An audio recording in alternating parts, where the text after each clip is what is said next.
तभी पेट्रा पर कोई हमला कर देता है और दूसरी तरफ साइरस मन ही मन कहता है, ये आम कोहरा नहीं लग रहा, ये सब किसने किया है।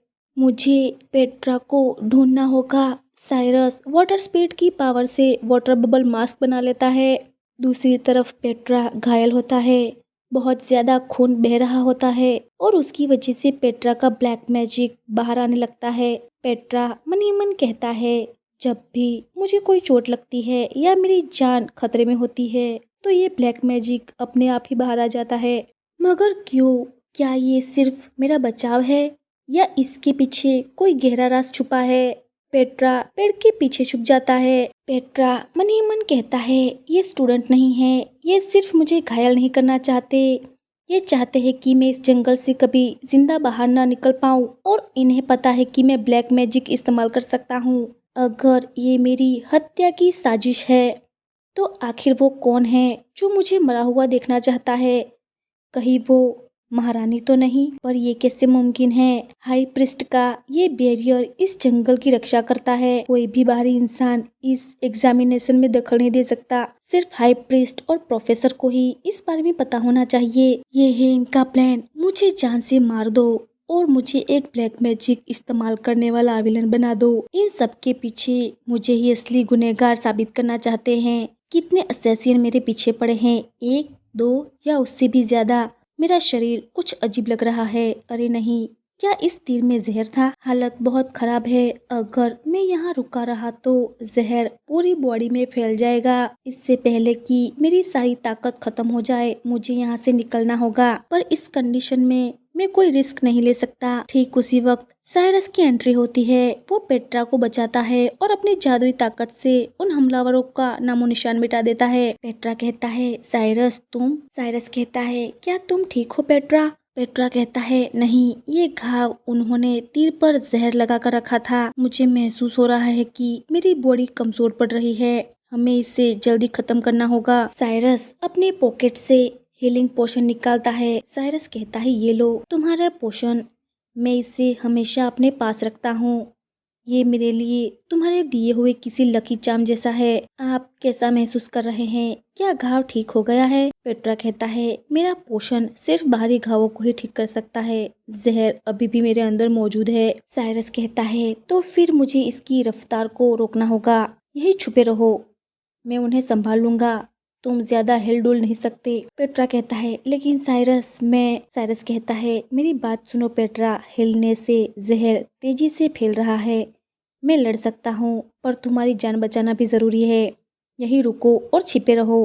पेट्रा मन ही मन कहता है, नहीं, अगर ये फिर से मर गया तो? बिल्कुल मेरी पहली लाइफ की तरह। नहीं नहीं, मुझे इस चीज से नफरत है, मुझे खुद को इतना बेकार महसूस कराने से नफरत है। लेकिन अगर मैंने खुद को जबरदस्ती लड़ने के लिए मजबूर किया तो मैं सिर्फ उसकी रफ्तार धीमी करूंगा और उसे और बड़े खतरे में डाल दूंगा। साइरस कहता है, मैं इतनी आसानी से नहीं मरने वाला पेट्रा, मैं अब वो पुराना कमजोर इंसान नहीं हूँ, तुम ये बात जानते हो ना? मैं अब और भी ताकतवर हो चुका हूँ सिर्फ तुम्हारे लिए। पेट्रा कहता है, तुम्हें कुछ नहीं होना चाहिए साइरस, प्लीज। फिर साइरस उस असैसियन से मुकाबला करने के लिए आगे बढ़ता है। असैसियन कहता है, तुम मेरे रास्ते में आ रहे हो क्राउन प्रिंस, तो फिर पहले तुम्हारी जान जाएगी। तेरी औकात नहीं है मुझसे भिड़ने की। साइरस मन ही मन कहता है, ब्लैक मैजिक? बिल्कुल वैसा ही जैसा उस वक्त था जब पेट्रा और मुझे अगवा किया गया था। क्या इस सब के पीछे फिर से उसी महारानी का हाथ है? साइरस कहता है, वो तो वक्त ही बताएगा। असैसिन कहता है, हार मान लो, अब इस यूजलेस चीज पर अपनी स्ट्रेंथ वेस्ट करना बंद करो, क्योंकि वैसे भी तुम्हारी मौत मेरे ही हाथों होनी है। साइरस अपनी पावर का यूज करके आइस की एक ढाल बना लेता है। साइरस कहता है, मुझसे जीतने के लिए तुम्हें इससे कहीं ज्यादा मेहनत करनी होगी। साइरस अपनी वाटर स्पीड पावर का यूज करके उस आइस शील्ड को डबल कर लेता है। साइरस मन ही मन कहता है, ये तो मेरे साथ खिलवाड़ कर रहा है, मुझे पलटवार करने के लिए कोई रास्ता ढूंढना होगा। तभी अचानक साइरस के पीछे 2 असैसियन आ जाते हैं। असैसिन कहता है, उसका ध्यान भटक चुका है, यही सही मौका है, एक ही बार में उसका काम तमाम कर दो। पेट्रा की नज़र उन असैसियन पर पड़ती है और वो घबराहट के मारे जोर से साइरस को आवाज़ देता है। पेट्रा कहता है, नहीं, मुझे उसे बचाना ही होगा। साइरस, तुम दोबारा मर नहीं सकते।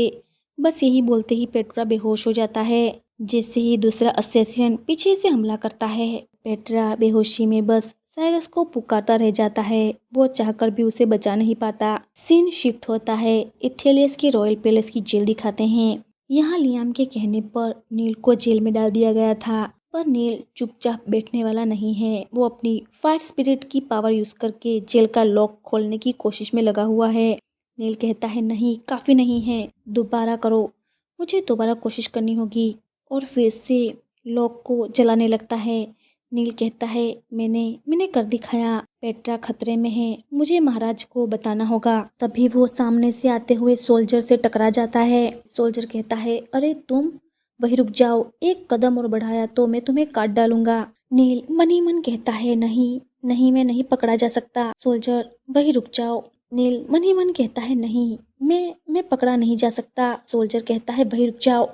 नील मन ही मन कहता है, मुझे बस महाराज तक पहुंचना है और उन्हें सब बताना होगा।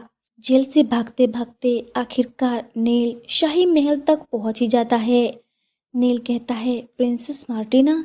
सोल्जर कहता है, रुक जाओ, अपनी हद पार करने की कोशिश मत करो कैदी। नील उसकी बात को अनसुना करके आगे भागने की कोशिश करता है, लेकिन तभी पैर में पत्थर टकराने से उसे ठोकर लग जाती है और वो जमीन पर गिर जाता है। नील मन ही मन कहता है, नहीं, मुझे रुकना नहीं है। अगर मैं पकड़ा गया तो पेट्रा अपनी जान गंवा बैठेगा। मार्टिना मन ही मन कहती है, दूसरों के सामने वो हमेशा स्माइल करती है, कितनी जेंटल, कितनी परफेक्ट।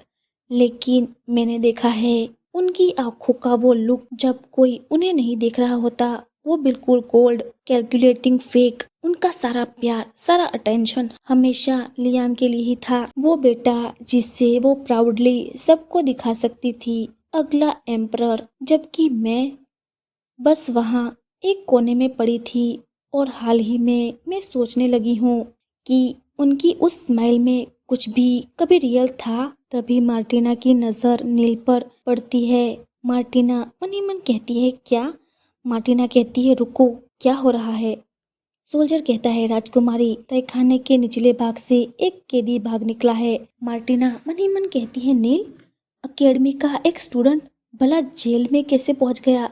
क्या ये एकेडमी में पेट्रा के दोस्तों में से एक नहीं है? नील हाँफते हुए कहता है, प्रिंसेस मार्टिना, प्लीज प्लीज मुझे हिज मैजेस्टी के पास ले चलिए। प्रिंस पेट्रा, वो खतरे में है। मार्टिना कहती है, नील, क्या हुआ, क्या बात है? नील कहता है, टाइम नहीं है, प्लीज प्लीज मुझे एम्परर से मिलना होगा। मार्टिना कहती है, अब से ये बंदी मेरे नियंत्रण में है। सोल्जर कहता है, जी राजकुमारी। मार्टिना कहती है, चलो, क्या तुम चल पाओगे? मार्टिना मन ही मन कहती है, नील को जेल में क्यों डाला जाएगा और उसका क्या मतलब था कि पेट्रा खतरे में है? वही मार्कस देर रात तक अपनी ऑफिस में काम कर रहा होता है। मार्कस मन ही मन कहता है, इस टाइम पर अब क्या बात हो गई? मार्कस कहता है, अंदर आइए। तो वो नील है, कारागार में बंद ग्रैंड ड्यूक लिचेस्टन का बेटा। तुम इस हालत में यहाँ क्या कर रहे हो? मार्टिना कहती, पिताजी, नील कह रहा है कि पेट्रा की जान खतरे में है। मार्कस कहता है, और मैं लिचेस्टन के इस लड़के पर भरोसा क्यों करूं? नील कहता है, महाराज, मैंने राजकुमार लियाम को चेतावनी दी थी महारानी और मैग्नस के बारे में। वो दोनों पेट्रा के खिलाफ साजिश रच रहे हैं। राजकुमार लियाम ने मेरी बात पर भरोसा नहीं किया। वो महारानी से मिलने चले गए और जब वो वापस आए तो वो बिल्कुल बदल चुके थे। उसके बाद उन्होंने मुझे काल कोठरी में डाल दिया और अब वो लोग पेट्रा के पीछे पड़े हैं। मार्कस गुस्से में कहता है, उनकी इतनी जरूरत कि वो मेरे बेटे के खिलाफ साजिश रचे? चलो मेरे साथ, रूफस को कांटेक्ट करो, उससे बोलो कि एलिट यूनिट को असेंबल करे। मार्कस कहता है, नील, मेरे पीछे आओ। नील कहता है, जी महाराज, जैसी आपकी आज्ञा। मार्टिना कहती है, पिताजी, मैं आपके साथ जाना चाहती हूँ। मार्कस कुछ नहीं बोलता, वो बस शांत रहकर मार्टिना को देखता रहता है। मार्टिना कहती है, प्लीज़ पिताजी, मैं अपने दोनों भाइयों को बचाना चाहती हूँ। मार्कस मन ही मन कहता है, रूफस ने कहा था जब वो परेशान हो तो उन्हें गले लगाने से सब ठीक हो जाता है। और मार्कस बिना कुछ कहे अपनी बेटी को गले से लगा लेता है। मार्टिना मन ही मन कहती है, ये क्या, ये मुझे गले लगा रहे हैं, पर अब क्यों? इतने सालों के बाद। सालों का दर्द आंसू बनकर बह निकलता है। मार्टिना अपने पिता को कसकर पकड़ लेती है और रो पड़ती है।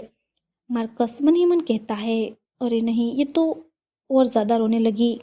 मार्कस मन ही मन कहता है, अरे नहीं, ये तो और ज्यादा रोने लगी। क्या ये सब नॉर्मल होना चाहिए था?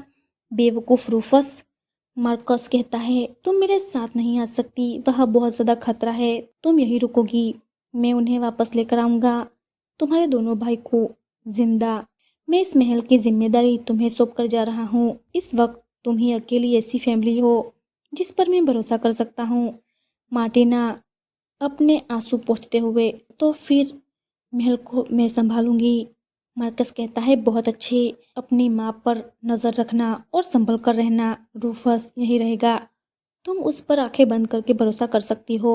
वो दिखने में चाहे जैसा भी हो, पर वो हर काम में बहुत माहिर है। मार्टिना कहती है, जी पिताजी। मार्कस मन ही मन कहता है, रूफस के यहाँ होने से वो ज्यादा सुरक्षित रहेगी। मार्टिना मन ही मन कहती है, मैं इस जगह की रक्षा करूंगी, चाहे कुछ भी हो जाए।